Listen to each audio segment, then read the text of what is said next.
You know, I've called SAKAJA severally, he doesn't pick my calls. He's only hanging on other people's projects. He goes to a stadium, spends over 300 million in construction of a stadium that started during Sonko's time. He uses 200 million Kenya shillings to construct 10 kitchens. One kitchen being constructed at 20 million Kenya shillings.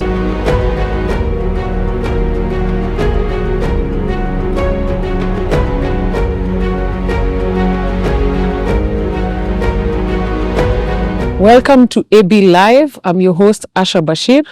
Today we are privileged to have Dr. Babu Owino, Member of Parliament, Embakasi East. He's here to dispense knowledge carelessly to us.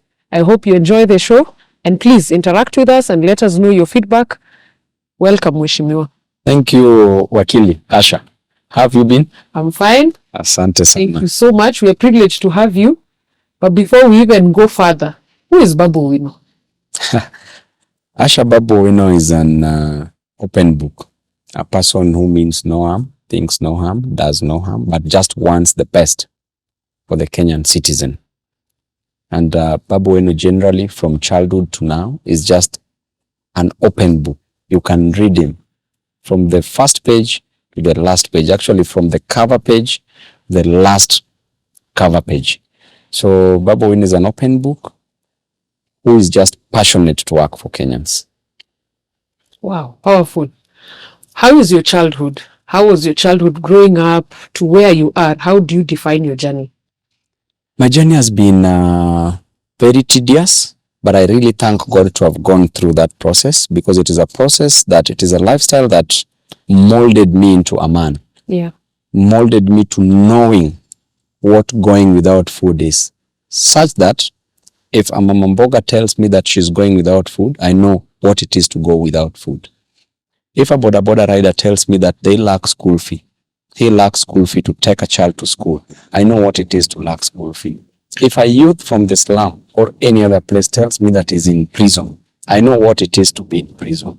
So my childhood was quite traumatizing, and up to date, I really want to thank the Almighty God to have allowed this to happen to me, to have allowed me to go through this process, because it really made me into a full man and to know what life is. And my childhood wasn't a bed of roses, as I have said it before, and I will still say it.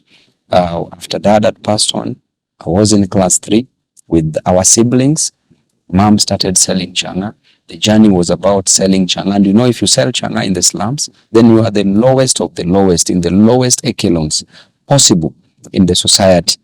So through selling changa, Mom managed to pay for our school fees up to class 8. Then there was no free primary education, so we were to pay school fees in primary, high school, and then also at the university.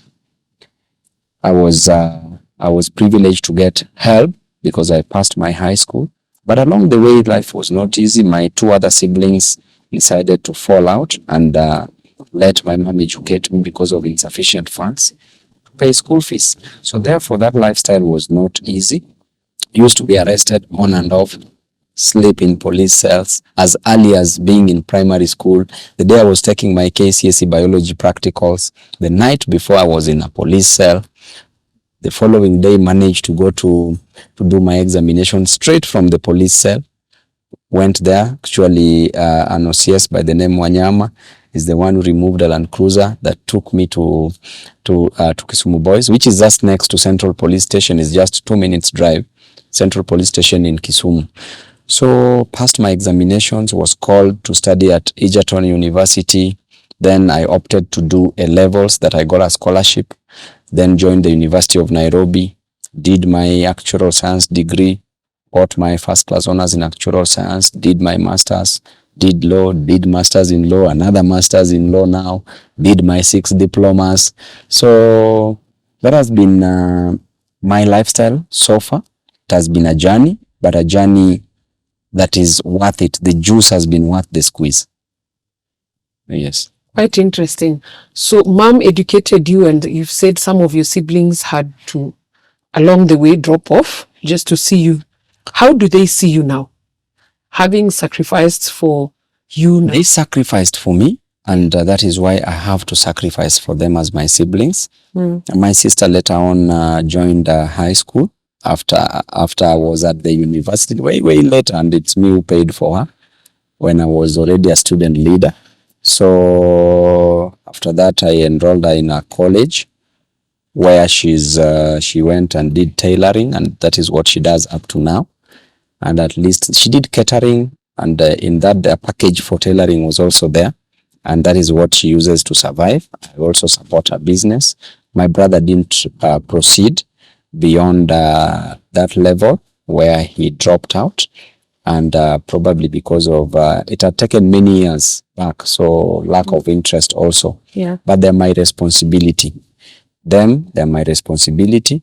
They see me as their child, not as a member of parliament, but as a brother.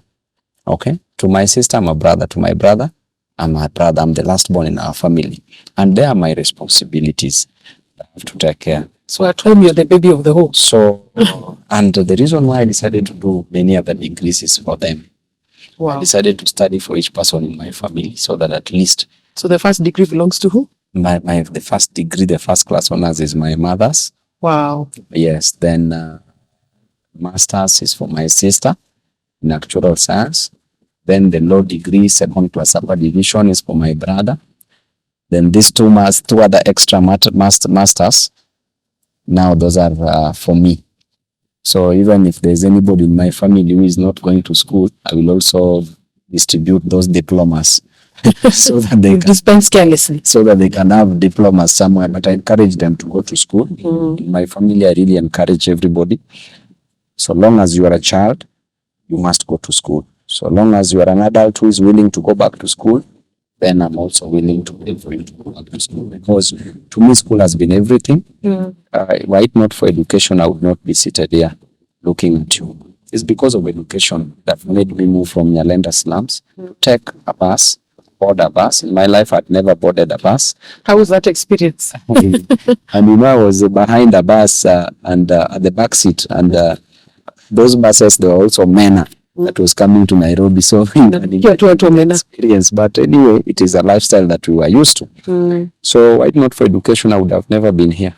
So it is what I value most, and it is what I encourage my fellow youth to pursue it. I encourage the adults who are having their children, the parents with their children, encourage their children to study, and even for themselves to study, because education has no end. The roots are so bitter, but the fruits are very sweet. Yes. We've seen you over the years do the online classes, and it shows your commitment and zeal and the love for the education sector.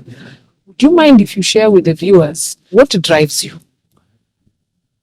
Why education? I was driven by poverty, motivated by poverty and the fear of it, so that I get out of poverty. And I knew it is education that was to get me out of poverty. And I also know that it is education that will get our children from the slums, our children from the villages, any other place where they are in this country. It is education that will get them out of those bondages, the bondages of poverty, the bondages of oppression, the shackles of depression that they are going through. It is only education that is going to help them. And that is why I decided to take an initiative of going online through my social media platforms, at least to ensure that that child in Garissa sees what I'm doing, gets motivated, gets encouraged, and pursue education. That is why a child in Central, a child in Northeastern, a child in Coast Region and Rift Valley, Nyanza, Western, Nairobi here, every other place, Eastern, all these places, if they see me do that, if they see me motivate them, they will be motivated. They will know that it is possible. If Babu Owino can be a member of parliament from nothing, then you can be anything. You can be a leader. You can be that which you are pursuing in life. That profession that you want to achieve it, it's possible. And by the grace of God, of course, by putting Allah first, by putting God first, then after seeking ye unto the kingdom of God, then every other thing shall be added unto you.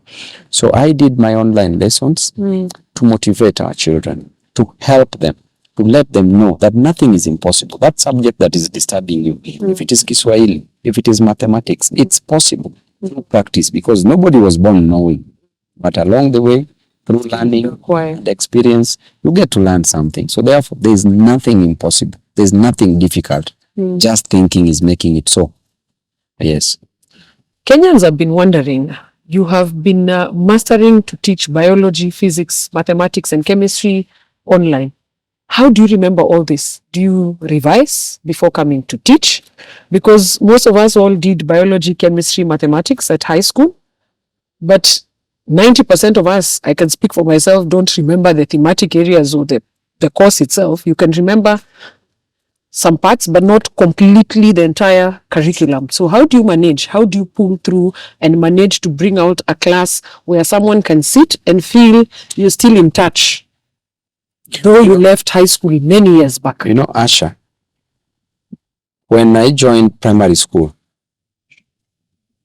there's no single day that I was out of top 3, from class 3 to class 8. When I joined high school, there is no single day that I was out of top 3. When I went to the university, I scored first class honors.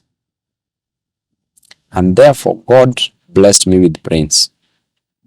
It is not mine, it is from the Almighty God. And it is a rare blessing from the Almighty God that I saw the need of sharing with others.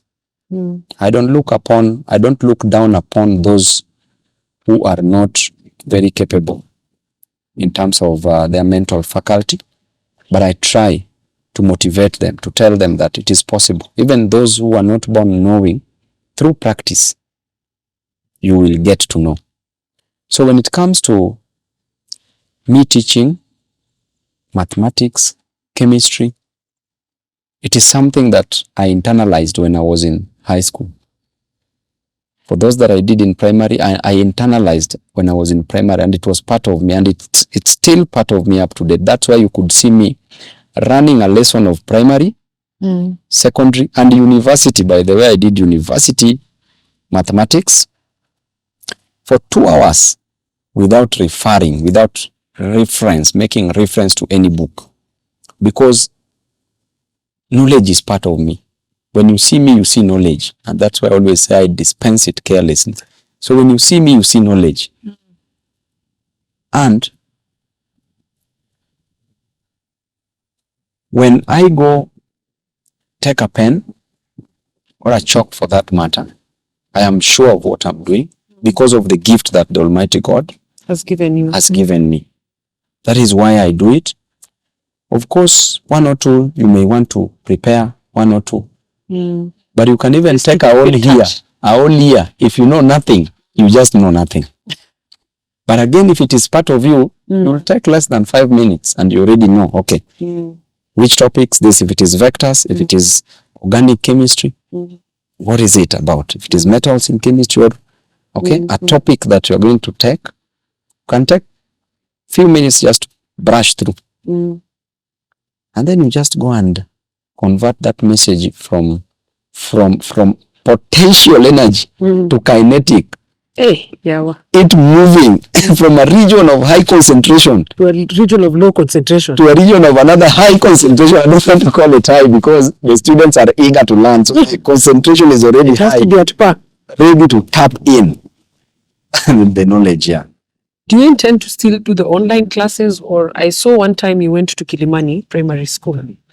How was the reception? How did you feel now not doing it on camera and now interacting with the students on a one-on-one basis and teaching them that one class that you taught them at Kilimani? How was the reception? I went there and at least taught Kilimani Primary School.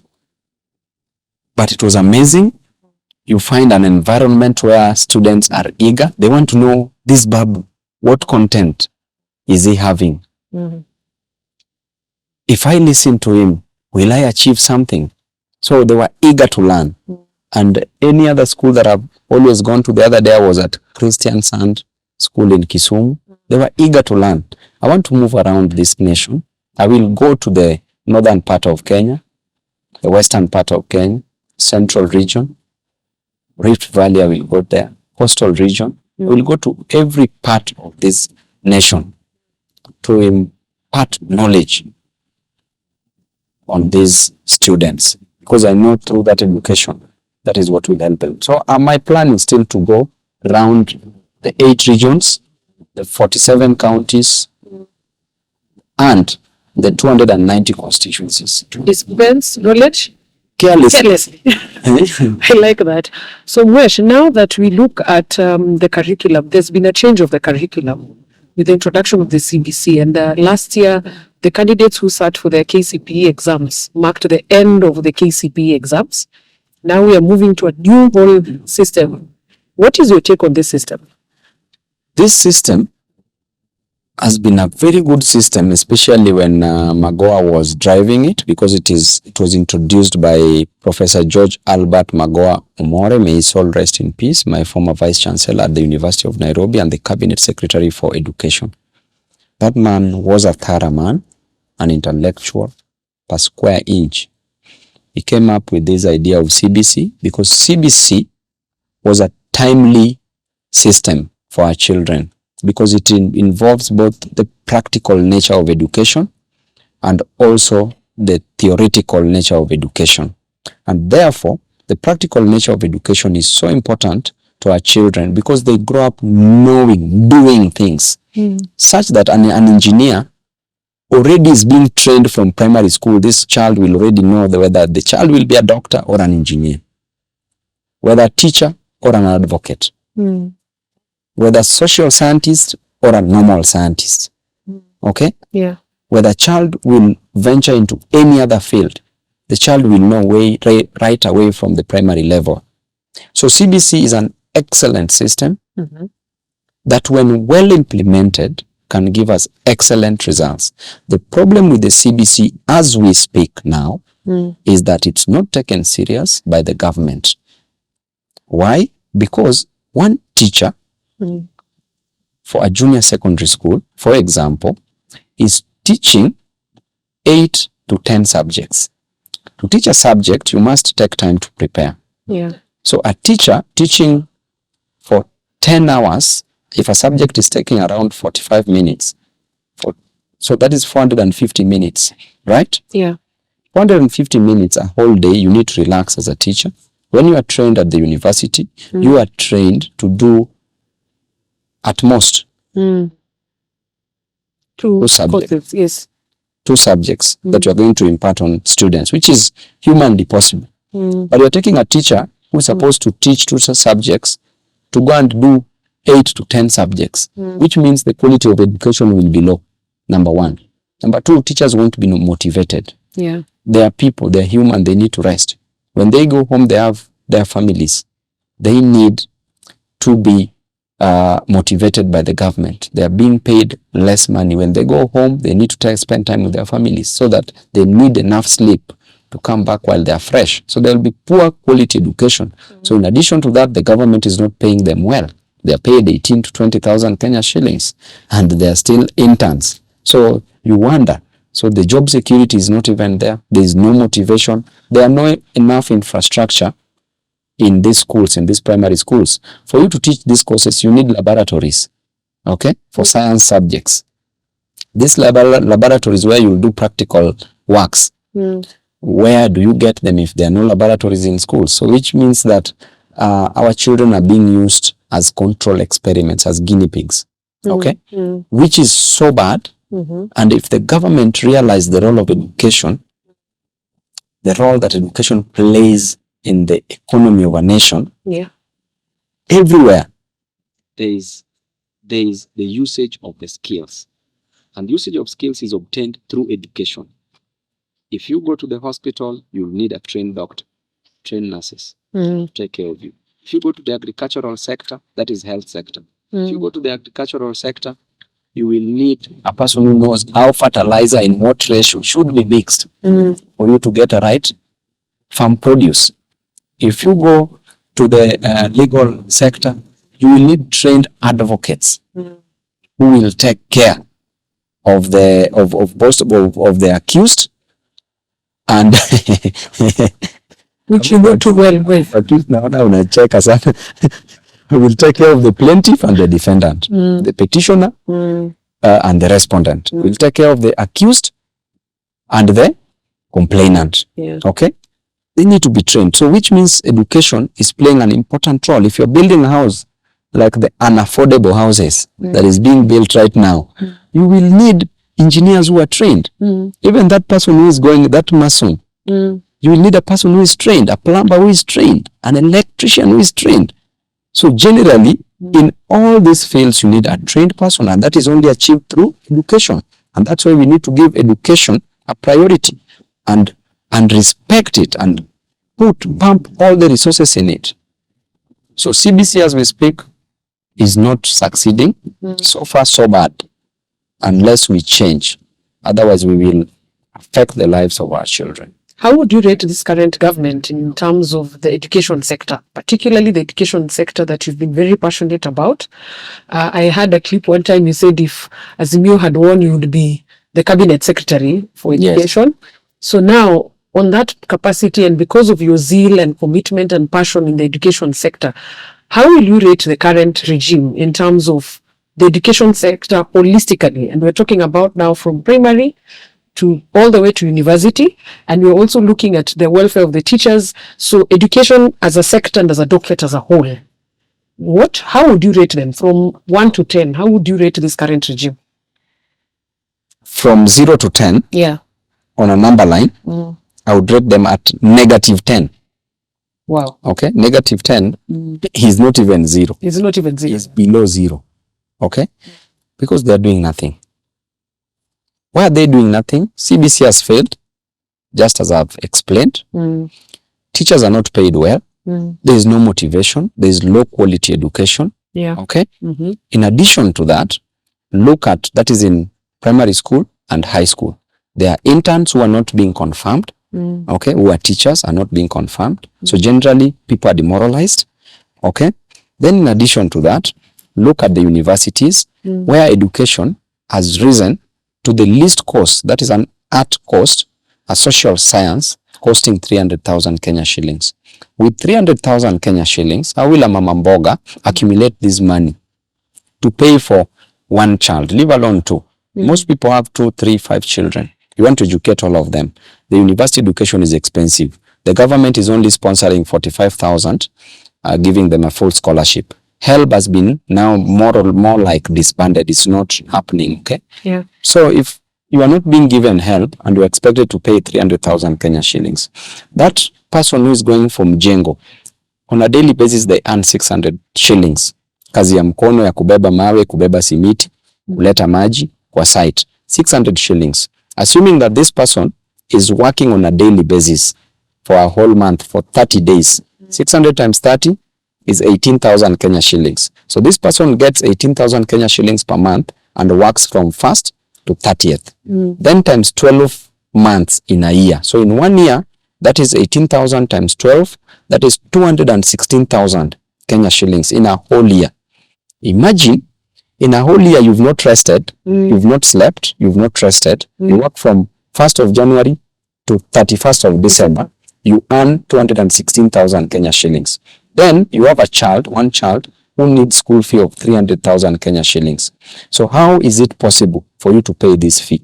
To look for money again, to pay for another child fee, to look for money again, to pay your rent, to look for money again, to buy food, to buy clothing, to get your transport, and to even invest for your children.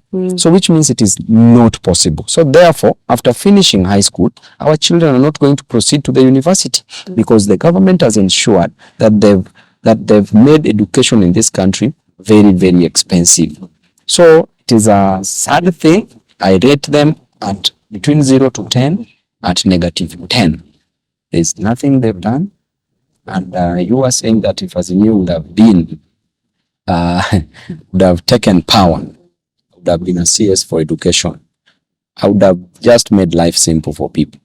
Even if the president would have told me that, Babu, you need to do this in terms of school fee, no child would have been sent away for lack of school fee. No child would have been sent away. What would you do differently if you were the CS today? If I were the CS for education, you were the minister or the cabinet secretary for education. Number one, if CBC is being implemented, then it's sufficient enough infrastructure. There must be laboratories in schools and enough infrastructure for that matter. teachers. Every teacher would be highly motivated by number one, fighting to increase their salaries, to motivate them so that they give quality education away from primary to the lecturers, to high school, to the universities, to colleges. They would earn what they deserve. A teacher trains a doctor, a teacher trains an engineer, yet a doctor earns more than a teacher. It does not make sense. So at worst, they should earn almost equal amount of money, because most money is lost through corruption and patrimonialism. Okay, that's entitlement, favoritism for that matter. So I would work on infrastructure. I would motivate teachers by increasing their salaries. I would employ more teachers so that at least we create jobs for our teachers also in this country. I would build more schools so that at least more jobs are created for teachers. Those who are building those schools would get jobs, who are the youth in this country. Okay, they would get more jobs. Then more support staff would also be employed there. I would bank on education day, noontime, afternoon, evening, at night. Everything would be education, including making love with my wife. I would take an education angle. Okay.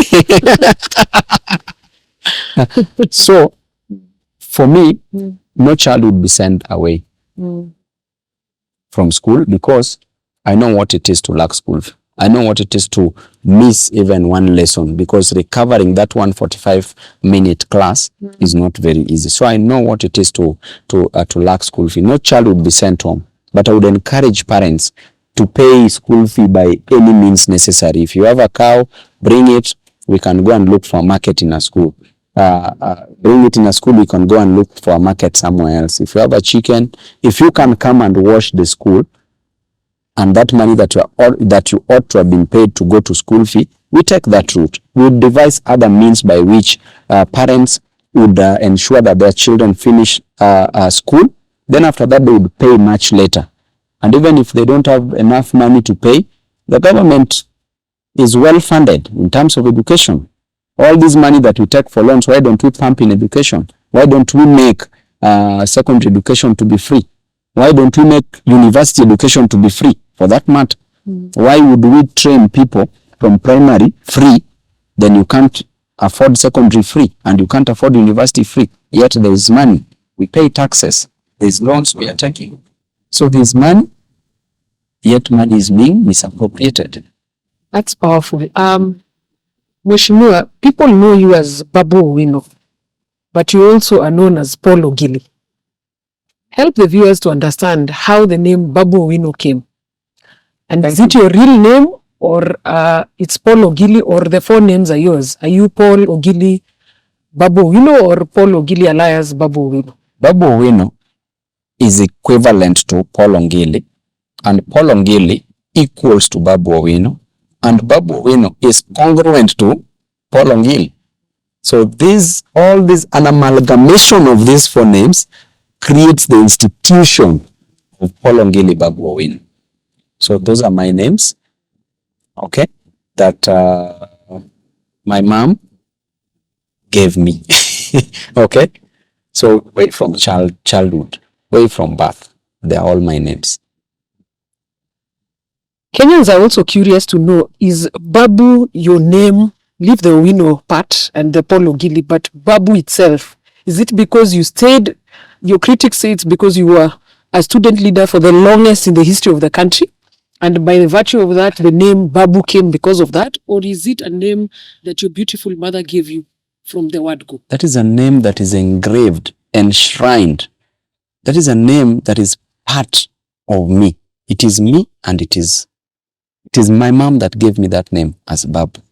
Okay? It didn't come at the university. It's not a nickname. It's my name from birth. So it is a name that is in my birth certificate. It is a name that is in my it's in my ID. Okay? So it's my name. In my passport, it's my name. So it's not a nickname.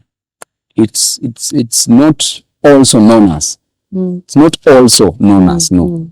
This is my name. Babu Owino Paul Ogili is my name. Okay? Yeah.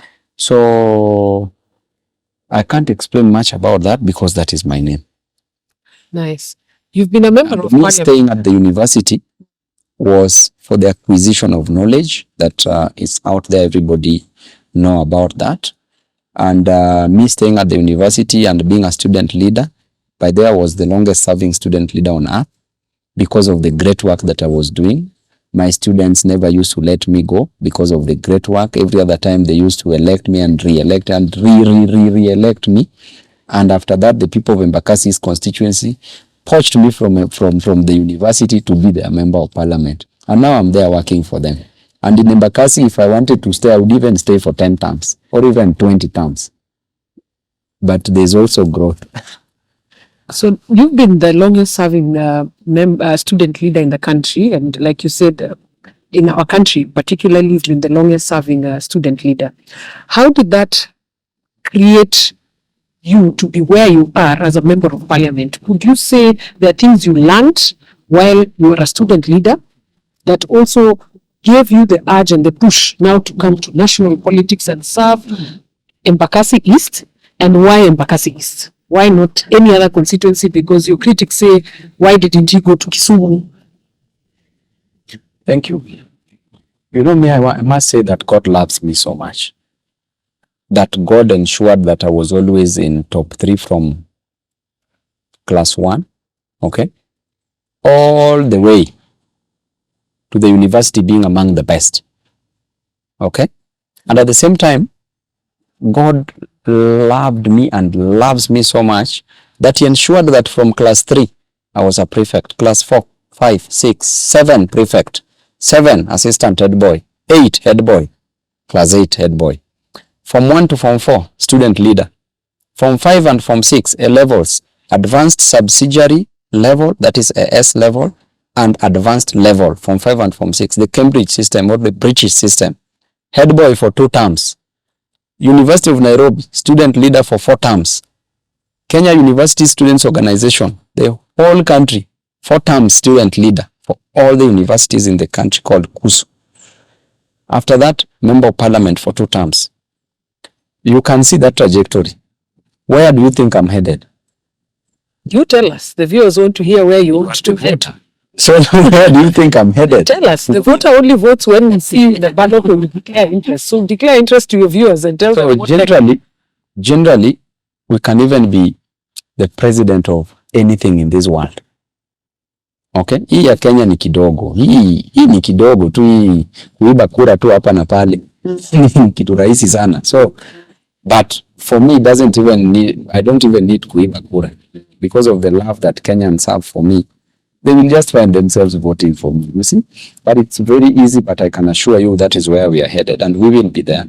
And we're not just going there to be in that position. We will go there to change the lives for the better, to ensure that that child who does not go to school goes to school, to ensure that that person who does not get proper help in the health industry, in the hospitals, they get proper medication, perfect doctors, okay? To ensure that the agricultural sector and the service industry thrives, to ensure that we encourage manufacturing so that we can do more of exports than imports, and we encourage more of domestic absorption than absorption through imports, which is leaking to other economies, to ensure that that Kenyan gets a job, okay, and their lives changes for the better. So that is where we are generally headed. So in leadership has been part of me. So at the University of Nairobi, it was part of my molding. Remember before David in the Bible, before he became a king, he was a leader taking care of goats. Okay? At the university, I was taking care of comrades whose intellectual capacity or capacities were at optimum. Being a leader of doctors, nurses, teachers, engineers, social scientists, being a leader of all those people, my dear, it was difficult to win at the university than to win outside here. So then, from the university, I was shaped because of the good work that I did at the university. I identified Embakasi East because of the word East in it, because I knew that Eastlands is where people are getting more challenges. Eastlando. Okay? So I said I want to go at the deepest of the Eastlando, which is the Embakasi East. So that's what I say, that, okay, let me go there at the heart and plant a flag in the hearts of Embakasi Republic. In the hearts of the residents of Embakasi East Republic. So what have you done? The viewers want to know, those who don't come from Embakasi East, because politicians are known to come to the electorates during election period, speak and promise heaven, and go back to their cocoons and come back again after 5 years. You, as the member of parliament for Embakasi East Republic, as I quote you, what have you done for the people of Embakasi East? What can Embakasi East residents and electorates say Babu Owino has done for us? Number one, for you to be here, you are here because I'm a successful person in terms of delivery. That is good evidence. Otherwise, if I would have failed, we would have not been having this interview. Number two, issues of concern for the people of Embakasi East and Nairobians for that matter are roads. I've done a total of 78 roads, tarmac roads. I've also done Maram roads to provide temporary solutions. I've done a police DCI offices in Embakasi ward. Okay, I've done a total of 20 boreholes in provision of water, because water is one of the main challenges. I fought for the installation and construction of a water reservoir at Embakasi Garrison that is carrying close to around 140 million liters of water that is going to be distributed in the whole of Embakasi East and the whole of Eastlands. If water is going to be pumped from Murang'a to Gigiri, then to Embakasi East, where the water reservoir is. Okay, I've given bursaries. Okay, I'm in the process of, I've renovated all the schools in Embakasi East constituency. I'm in the process of construction of schools. There's a Tasia primary school that I'm starting to construct. There's going to be another school in Utawala. I'm already constructing Odm'S secondary school. It's ongoing. We finished the first phase. Very soon the school will be finished. I'm buying buses to all the schools. I've already bought some to all those other schools, to some schools, and I'm finishing. This year alone, we will get 3 more buses to 3 other schools. That is Edenville Primary School, Odm'S Primary School, and Embakasi Primary School. Okay, I've bought buses for Utawala Academy, for Utawala Secondary School. Utawala Secondary School, Miango Secondary School, and Garrison Secondary School. I've bought buses for them. Then, in terms of job provision, the companies that are within Embakasi's constituency have been scouting for jobs for them, for our people at the airport. 80% of the people at the airport come from Embakasi's constituency because of the many companies that are at the airport. Some of them, I'm the one who get jobs for them, our men, women, and the youth. At Coca-Cola, Kemsa, other companies like containers, supermarkets around, we get jobs for them, we scout jobs for them depending on their capacity and capabilities to do these jobs. We are doing sewer lines. We've done sewer lines in Embakasi, and we are also in the process of doing more sewer lines and take care of sewerage and sanitation issues. Okay. And we also contribute in terms of personal challenges.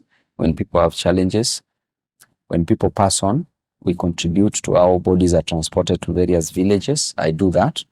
When a husband and a wife have challenges, I bring them back together. I have a magic to bring them back together. Okay?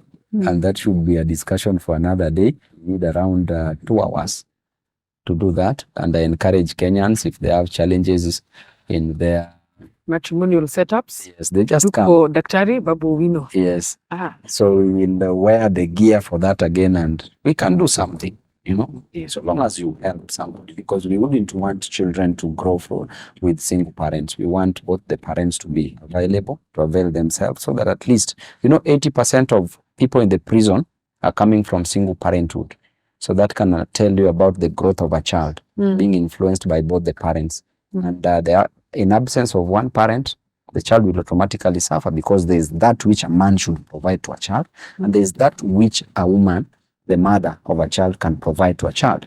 So a woman performing the role of a woman and a man is very tedious, and a man performing the role of a woman and a man a man and a woman at the same time is also very tedious. So we deal with communal challenges, personal challenges also. You saw the other day the Embakasi gas explosion, the way we handled it. at least, and we are still continuing to pray for the people. We're even going to look for drugs for them. We looked for some financial support. We have the psychological support in terms of counseling, where they're being counseled because of the trauma. Yeah. Yes, so we've done quite a great job. That I can say that there's no any member of parliament in this country that performs better than I do. I teach those kids in school. Okay, you saw that was even to the benefit of even all Kenyans, the whole nation, and that will still proceed. So for me, it's about helping and helping the poor, because the Bible says in Proverbs 19:17 that he who is generous to the poor, he who is kind to the poor, he who helps the poor, lends unto God, and the God will repay him. So when I help the poor, napatia Mungu deni na siku moja atanilipa. Yes. You've been a member of parliament for Embakasi East, and Embakasi East, as we all know, is in Nairobi County. What is your take as a member of parliament, as elected member of parliament for the great people of Embakasi East Republic, as you call your constituents? What is your take on the Nairobi County government? What would you rate this current county government as a member of parliament who has the mandate from the electorates? Nairobi has a budget of 43 billion Kenya shillings. And out of this, the controller of budget, okay, COB, told us clearly that Nairobi has only spent 3% of the money meant for development. 3%. With 3%, what are you doing? What life are you changing? You have 43 billion Kenya shillings, and you've only spent around, actually to be specific, she said around 400 million Kenya shillings. And the year has ended, the last year. It ended. So which means that the rest of this money is being stolen, is being misappropriated, is being pilfered, is being defrauded. And the person in charge is the governor.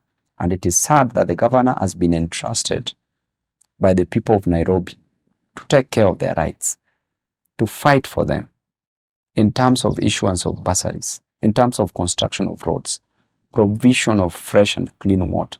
Is only hanging on other people's projects. The project that is for water in Eastlands, the water reservoir that has been constructed in the Embakasi's constituency, it is me who pushed for it in parliament.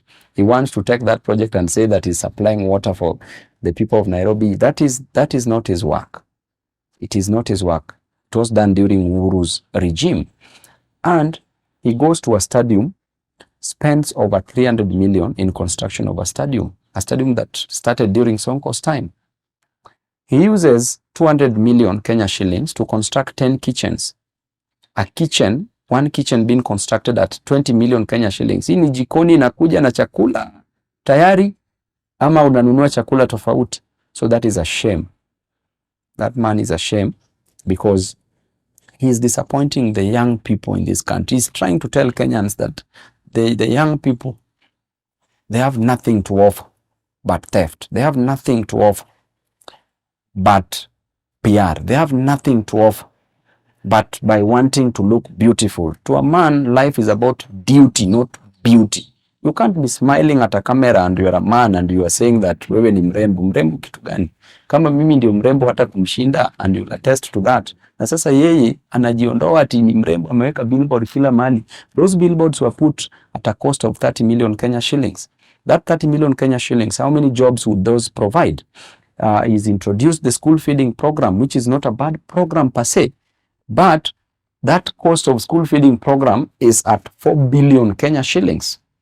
How many jobs can 4 billion provide? Even if you stop providing food in schools and give a parent a job worth 20,000 Kenya shillings per month, will this parent not feed the child? But that is long term, right? Yeah. Instead of feeding our children with rice and beans like rodents, our watoto si panya, our watoto sio sungura, okay? Even in jail there is meat. 4 billion Kenya shillings, of which 1.7 billion comes from the national government, and 2.3 billion is coming from the county government.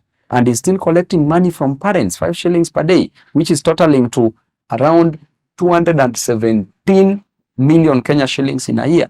That is just going in a different direction, not accounted for. So, to me, my brother SAKAJA has messed up this country. He's become a disappointment because Nairobians thought that this is a person who could have done better. But he's doing bitterly. He's not doing better. So Nairobi is high work. Imekataa kuwork. The other day the governor accepted that ameshindwa na kazi. Now amewachana hata na Kanjo, hataki Kanjo wa take job wafanye kazi yao. Amesema sasa he wants to hire the police officers. Amewaita wasaidie kwa kazi because ameshindwa. But it is good at least he has owned up na amekubali ameshindwa. Sasa anaita polisi. Polisi hawakuwa elected to take control of Nairobi. There's an elected governor. Kama ameshindwa, let him resign. There are people who can do this job way, way, way better. So, there's nothing personal. But if you have money, why are you going to look for money from France, from other countries, in the name of school feeding program, and you have 4 billion Kenya shillings to feed these kids?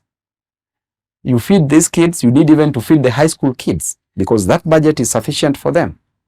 Okay, and even kids in private schools in Nairobi, which are more than public schools, you need to feed them. Okay, if now you are feeding them without looking for a cent from any other country. So hizo money yenye anatafuta huko nje, hizo ni pesa yenye yeye mwenyewe anakula, hizo ni pesa zake. So, governor is a disappointment. That is what I can say. And Nairobi imekataa kuwork. The governor is not working, the governor is walking. He's always traveling. Traveling is not bad, but have the time that you're traveling. There's no problem with that. But not on a weekly basis. Hata birthday huwezi enda unaenda kuenjoy birthday South Africa. Kwani facilities zote zimeisha hapa Kenya? Unaenda South Africa, hiyo kutumia pesa kidogo in South Africa is not going to be less than 10 million. 10 million ingepeleka maiti ngapi nyumbani? 10 million ingepatia mayuth wangapi pesa kazi? 10 million ingepatia watu wangapi bursaries? Why are you looking at this as no money?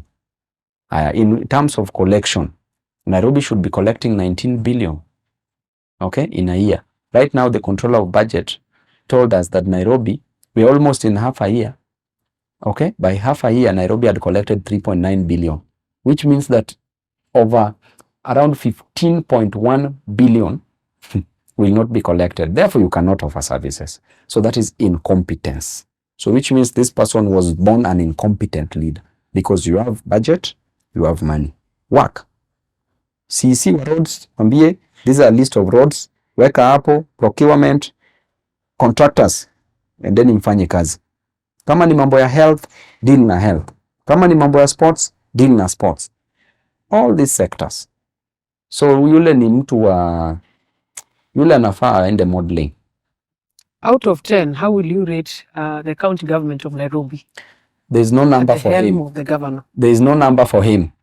At least out of 10, between 0 to 10, I rated Ruto's education and Ruto's government at -10. But for SAKAJA, between 0 to 10, there is no number for him. What do you mean there's no number? The viewers want to hear what is it that they say there's no number. Because he's not only done bad, he's not only done worst, his can't even be described.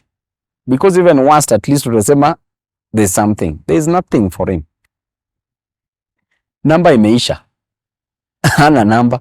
What have you done as the MP who, like I said, he's the governor for the Nairobi County, but you're an MP. Have you ever tried to reach out to the governor? We've talked severally, by the way. Because critics are saying, Mheshimiwa Babu Owino is gloves off on Governor SAKAJA because he wants to be the next governor come 2027. That's not an issue. So if you want to hear, have you ever as an MP in Nairobi reached out to the governor to perhaps raise concerns over how the county is running, because it also touches the lives of the people of Embakasi Republic? You know, I've called SAKAJA severally, doesn't pick my calls. Okay, there's only one time that he picked a call, And I told him, you are missing Nairobi. But you see, because of our education level, I was trying to teach him on how to run Nairobi. And because he's a person who is used to running away from school, he could not grasp anything that I was trying to teach him. Because if he would have implemented a quarter of what I told him, Nairobi would have changed. But he doesn't like being in class. So seeing a professor like me, a doctor like me, telling him something, is like an insult to him. Because akiniona sasa nafikiria nataka kumpatia mtihani. Sasa natoroka tu, anaepa tu. And he should not go close to our children, by the way, because a person who can run away from school, can you entrust that person to come close to your child? Ati anakuja amebeba beans na rice. Ati dishi na ati kula unone. Can you tell a child kula unone? Jamani, tunataka watu wanone in their brains. Brains ndio ziwe nene. So hii maneno kula unone na yeye mwenyewe I don't want to be personal. Wacha tuachane na hiyo. So hiyo maneno ya governor, we want to advise him asiende karibu na watoto wetu. Because we want our children to finish schools. When they see him, they will see a person who does not love education, and therefore they will think that it is good not to love education. It is good not to stay in class. It is good you can succeed without going through this. Okay? He's not succeeded yet, because if he would have worked, he would have succeeded. But he's not working. So which means that education is very important. For you to deliver, you must be educated. ODM in the last election was in Azimio coalition. And we know the aftermath of the last general election. Where you sit, and now given the position that you are in as a member of parliament and a supporter, a member of the ODM party, the Right Honorable, the Prime Minister Raila Odinga, has declared interest, of course, being the chairperson of AU.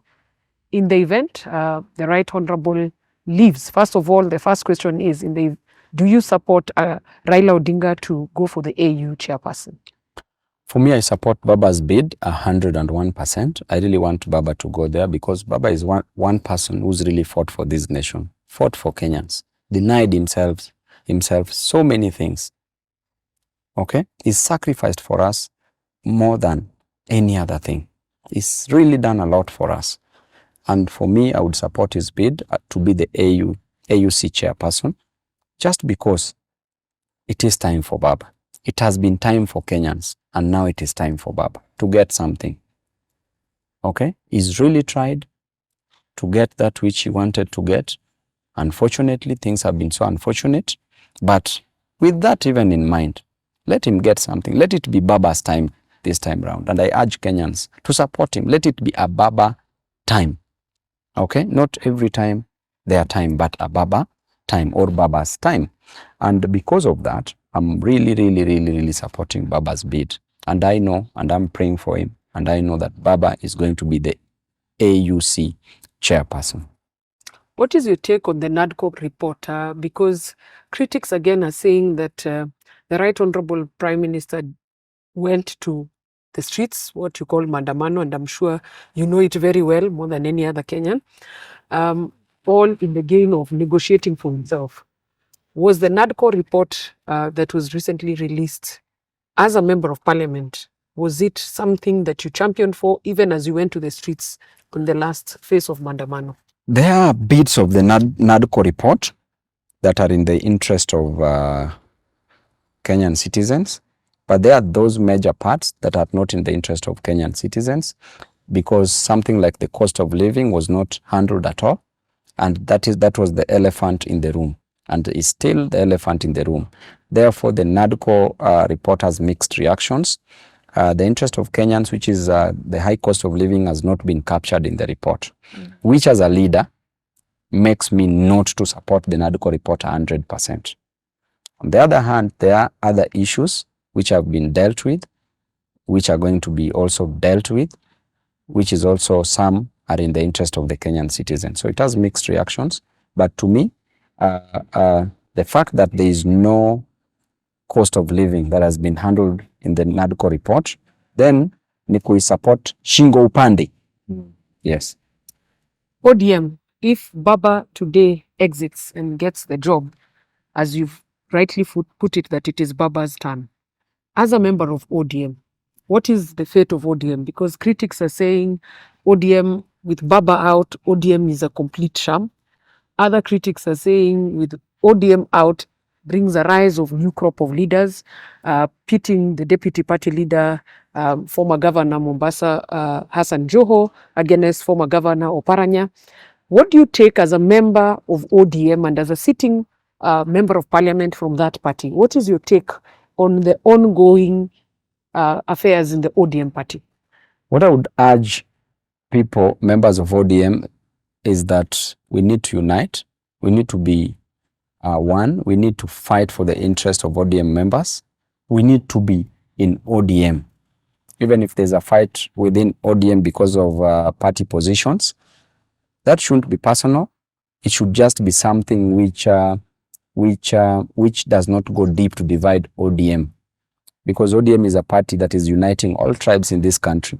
So ODM is bigger than an individual, and therefore ODM should unite. The leaders should unite. If there are those who want to be the party leader, they should unite. They should unite with the rest. Because in any contest, there is winning and there is losing.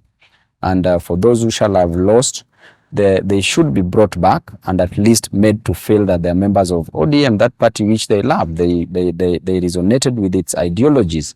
And therefore, as Babu, you've not mentioned me there, and you know I'm the person who's more qualified than all of them. But anyway, I was going to go that, which yes. is what is now, those are critics and what is in the public domain. And then there's also the new emergence that, wait, the race is not about the two deputy party leaders, but there are other members of the ODM party, and you put yourself also in that mix. So what is in it for you, and what do we expect in the coming days from Mheshimiwa Babu Owino in terms of the ODM party? ODM party needs a leader just like Baba, a leader who is very lethal, a leader with serious intellectual acumen. The intelligence should be very, very high. A leader with the political acumen, a leader with the passion, the energy to fight for its members, okay? A leader who will work day and night for the people. And all those qualities are only found in one leader, the one you are looking at. The others, they lack one or two or three. So if I get you correctly, Mheshimiwa, you're saying you're more than capable to take over the helm of ODM as Baba. I'm qualified. If I want to be the president of this country, ODM is just a party. Okay? Yeah, so I'm overqualified. And you can see I'm overqualified. Right? Yes. And I've always said, and I will still say, everybody will sit on the table. Nobody is going to be in the menu. Nobody will be huku chini. Everybody must sit on the table. And everybody must be judged according to what Kenyans are saying on the ground. So one or two may be appointed. You're more than ready now. But what are Kenyans saying? Are you more than ready now to be on the table in the quest for... Not even sitting, standing on the table. You'll be standing at the table. Yes, yes. Mheshimiwa, you'll be standing at the ODM table. Mheshimiwa, as we conclude, the two last questions are, in ODM where you've been a member of parliament, there is the school of thought that if the Right Honorable Prime Minister is going to the AU, that some members of the ODM party still feel that it is Kalonzo's time and that they will support Kalonzo Musyoka to now take over the Azimio leadership in terms of the presidential candidate. Others are also saying that there is a possibility of Baba the Sixth, having been in the political terrain for the last 50 years and reinvented himself, that there is a possibility that the Right Honorable may make a comeback to the political helm towards the election cycle and come back in ODM party in full gear and say, you know what, now I am back home, now I can run. What is your take in the event the Right Honorable does not vie for the presidential seat? Of course, you said you're there, but what is your take? Kalonzo stood with Baba in 2013. Kalonzo stood with Baba in 2017 and 2022. And therefore, there is no harm also in trying Kalonzo. In the event that Baba is contesting, then I will still support Baba. Okay, because it is his democratic right to contest. So he is not blocked by the Constitution of Kenya to contest. It is his democratic right to contest. So in the event that he's contesting, well and good, he can contest. And by the way, Baba can still beat Ruto because he's beaten Ruto. In the event that he's not contesting, Kalonzo can fit the bill. Babu Owino can fit the bill. And Ruto needs a person that needs to be fitting very early in the morning. In your opinion, do you think if today elections were called and you stand a chance against the current president and that you will send the current president, His Excellency William Ruto, home? Ni mapema asubuhi, mapema. By the time people are waking up, tumemaliza election. Tusha win. The only person, one of the people who can beat Ruto is myself. That I can tell you. For free. So easily. So if elections are called today and you're left with Ruto, you will finish President Ruto in the morning. Protect kura na tutaingia. Watu wanamaliza kupiga kura, people are going to dance and celebrate in State House immediately. Watu wanamaliza kura sahi. You say you will protect the kura. What do you mean protect? Watu wanamaliza kura sahi, kura itaibwa. Watu wanamaliza kura sahi and then wanaenda kuanza to dance, kusherekea wapi? State House. Akijaribu mawizi, my friend, people will live in that State House. In your parting shot, the government of Kenya currently is headed by President William Ruto. How, in terms of, again, 0 to 10, how would you rate Ruto's government? And what would you tell the president if he's watching today? As a member of parliament and as a Kenyan citizen, what is your message to the current president, to the regime, and collectively, how would you rate the current government? On a scale of 0 to 10, I give them -1. They've not performed. They are still in a campaign mood. The president needs to sit in State House. And therefore, this goes to President William Ruto, that you need to work for the people. You branded yourself as a hustler who sold chicken and eggs, hustler who suffered many years ago, a hustler whom many Kenyans could see a future in, but a hustler who has turned out to be a betrayer. Ruto, you have betrayed the interest of Kenyans, you have betrayed hustlers, and you've ensured that hustlers don't get that which they deserve. You have ensured that the children of hustlers don't go to school by increasing school fees, by not giving, by banning help, disbanding help. You have ensured that Mama Mboga, who is a hustler, does not do business because you've increased taxes. You've destroyed this country, and therefore you need to change. There's still time for you to change. It's never too late. Change. If you don't change, the people will change you. Thank you. Thank you very much, Mheshimiwa, for your time. We've had a very good discussion. I'm sure your viewers have now gotten to hear from you from the horse's mouth. And we wish you well as a member of parliament. We also want to congratulate you for the work you've also done for the people of Embakasi. And thank you for your time. And we look forward to another session where you can share knowledge carelessly. Thank you so much.